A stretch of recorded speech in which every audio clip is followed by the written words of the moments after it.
Now, one can imagine, can't you, that this was not an intentional attack by Russia. One would hope not. Well, but that's no excuse, is it? They've still launched missiles and, it seems, killed people, killed civilians in Poland. This obviously happening right when the G20 is meeting. So lots of NATO members all in that room in Bali together, I imagine trying to frantically work out exactly what happened. Russia also there, Lavrov representing Russia in Bali. And I imagine we will see a united response among those NATO members later today, and a very, very, very tough response. Here with me in the studio, our friends are Kate Ferguson of The Sun and Paul Waugh of the newspaper, and of course you. Very keen to hear your thoughts this evening, as ever. And this evening, of course, well, we open the programme as the news breaks.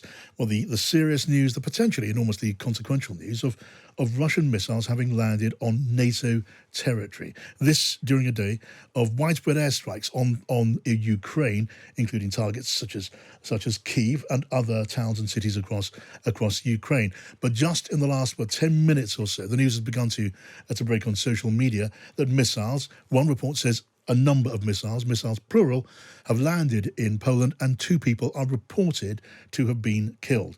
Now, we await further confirmation and further details of that report. But I suppose the importance of that development, it speaks for itself. Poland is a member of NATO. Under the NATO Charter, Article 5 of the NATO Charter, an attack on one NATO member counts as an attack on all NATO members and represents pretty much an automatic trigger for war between NATO and the aggressor. As I say, the seriousness of this development goes without saying. There will be efforts now underway, one imagines frantically underway, to establish, were these missile strikes an accident? Were these missiles weapons that strayed off course? Is there an explanation for this? An innocent explanation, if innocent is the word that can be used, but one could pull back from a possible very serious escalation. Let's get the thoughts now as we wait for further developments in this story from Kate Ferguson from The Sun and Paul Waugh of the Kate, what are you thinking? Yeah, so it seems that multiple missiles have struck this village in Poland near the Ukrainian border. Now, one can imagine, can't you, that this was not an intentional attack by Russia. One would hope not. Well, but that's no excuse, is it? They've still launched missiles and, it seems, killed people, killed civilians in Poland.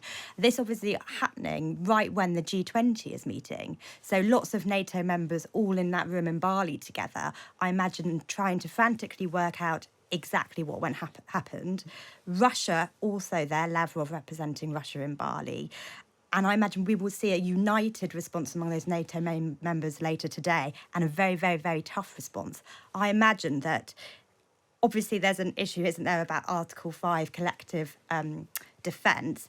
Cool heads, as your guest earlier said, must prevail. And I imagine that the idea this could escalate into a hot war, an escalation of that conflict, is just unfathomable.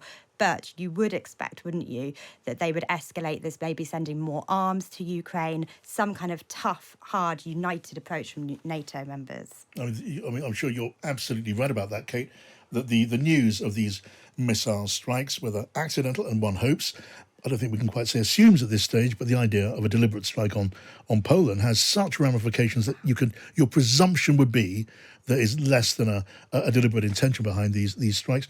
That will certainly have landed very heavily in the middle of the G20 summit in Bali, and there'll be communication going on, very, very, I think frantically between leaders there. Contact with Russia, no doubt there, but also Russia and the Kremlin, Washington involved, NATO in Brussels involved, other national leaders eager to get whatever news is possible.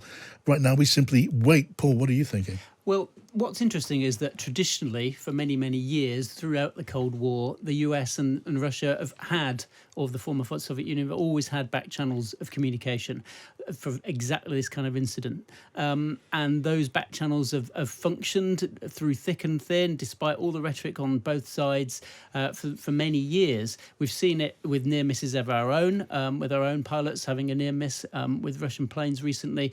It happened with Turkish planes and Russian planes. When an incident like this happens, immediately both military of both countries get in touch, as do the politicians, and they do it all unofficially and say, look, what were you doing? What was your explanation? The problem is, of course, that this is massively magnified by the fact that there is a hot war going on in Ukraine. And I think there's going to... instant, inevitable result of this will have to be a cessation by Russia of that bombardment of Ukraine's infrastructure.